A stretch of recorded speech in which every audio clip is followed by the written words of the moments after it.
This just in.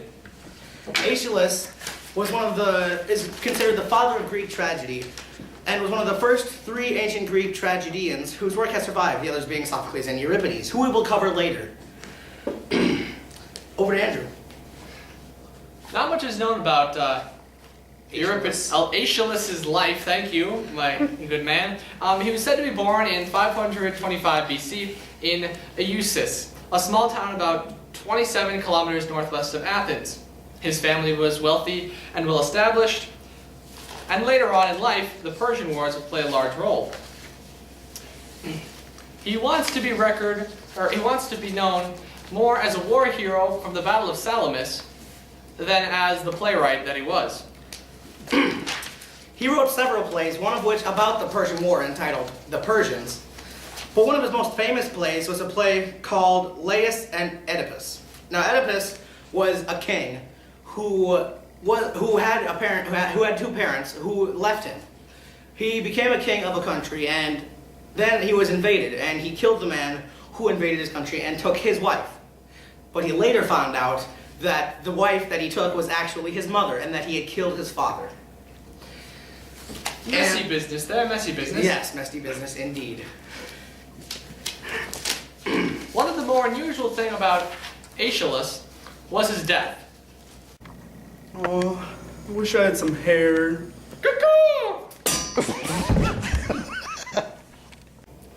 And that was unfortunate for Aeschylus, because the eagle that was passing overhead noticed Aeschylus' bald head and dropped a turtle on him, which killed him. You see, the eagle wanted to break open the turtle's shell to feast upon its innards, because the eagle was very hungry. And that was the unfortunate death of Aeschylus.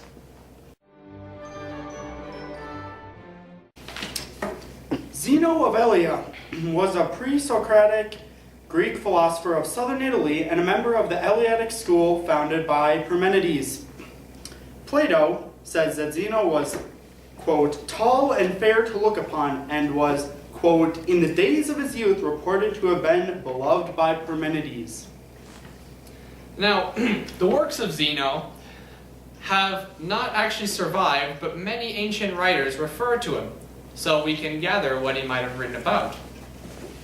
Perhaps one of the most memorable things about Zeno was his paradoxes that have stumped countless people across the world to this day. And perhaps even more interesting was when Zeno attempted to kill the tyrant Demlius.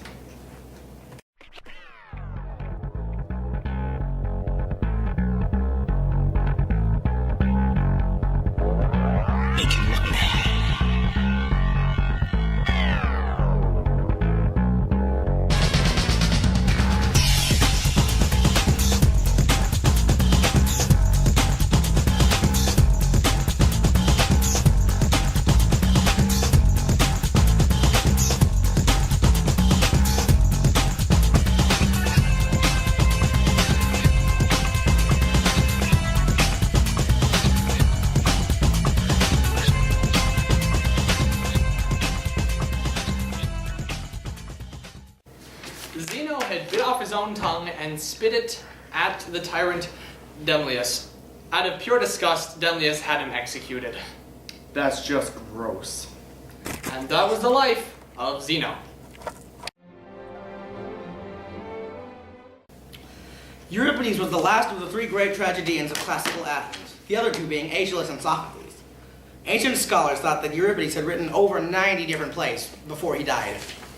Euripides, in his plays, focused on the realism in his characters, but sacrificed a realistic plot. He used a type of a modern style, using a literary term called deus ex machina, which means a god or goddess abruptly appears at the end of the story to provide a contrived solution to an intractable problem. Now, for his family life, he had 3 sons, and it is rumored that he also had a daughter who was killed after a rabid dog attacked her. But some say this was merely a joke made by Aristophanes, who often poked fun at Euripides. He was often a frequent target of Aristophanes' humor. He appeared as a character in The Arcanians, Thesmophoros Zoopsae, and most memorably in The Frogs, where Dionysus travels to Hades to bring Euripides back from the dead. After a competition of poetry, the god opts to bring Aeschylus instead. So you see, he was very funny. And one of the more famous parts of Euripides' life is when he left Athens at the invitation of his friend King Archelaus I of Macedon. And he stayed with him in Macedonia and allegedly died there in 406 BC after...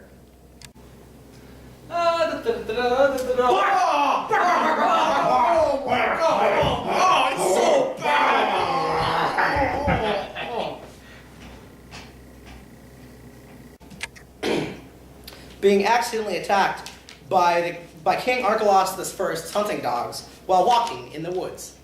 And that was the life and death of Euripides.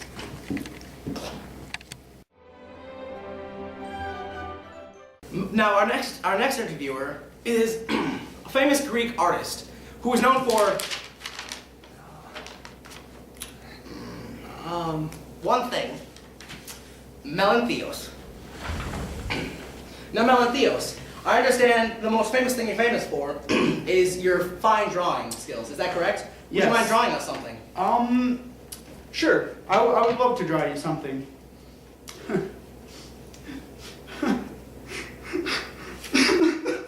Now, Melanthios is only known for his fine drawing Char House! It's in Chicago!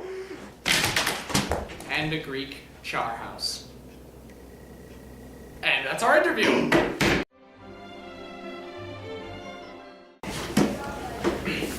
And now we have another special guest for you. It is Thales of Middleus himself. Hello, hello, hello. So, Thales, tell us something about yourself. Well, I'm a I believe you're something many people call a hylozoist. Yes, that is correct. Tell Thank us you. about that. Well, hylozoism basically, hylozoism basically means that we all believe that all matter on Earth has life. So basically, the entire building that we're in is alive. This rock is alive. His name is Jeremy. How are you today, Jeremy? Can we get a mic on Jeremy? No? Oh, okay. No. Jeremy! One 1,000, two 1,000, That's all the time we have for Thales today.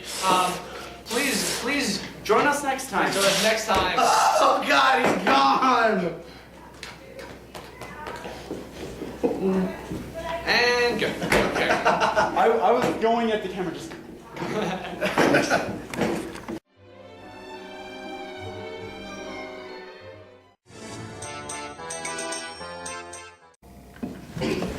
This just in. See, Euripides focused on the realism in his characters, and in doing so, got rid of... What's wrong? Did you push play? Did you push You, Tom. Need to pause. didn't actually roll. This is gonna go in the bloopers. I just like saying this is gonna go in the bloopers. You should put that in the bloopers. No. Melanthios. He is famous for many things, but his most famous is... No, he's not famous for many things, Tom. He's boring. You gotta bring that through. He's boring. He's He's famous. our house. All right, how about this? He won't be sad unless we sound Okay. bored. He's famous for one thing. He's famous for... And take some time looking at your paper. Yeah, you're gonna say... You are recording. Correct. Corinth, Sparta, Thebes, some might say. Memphis.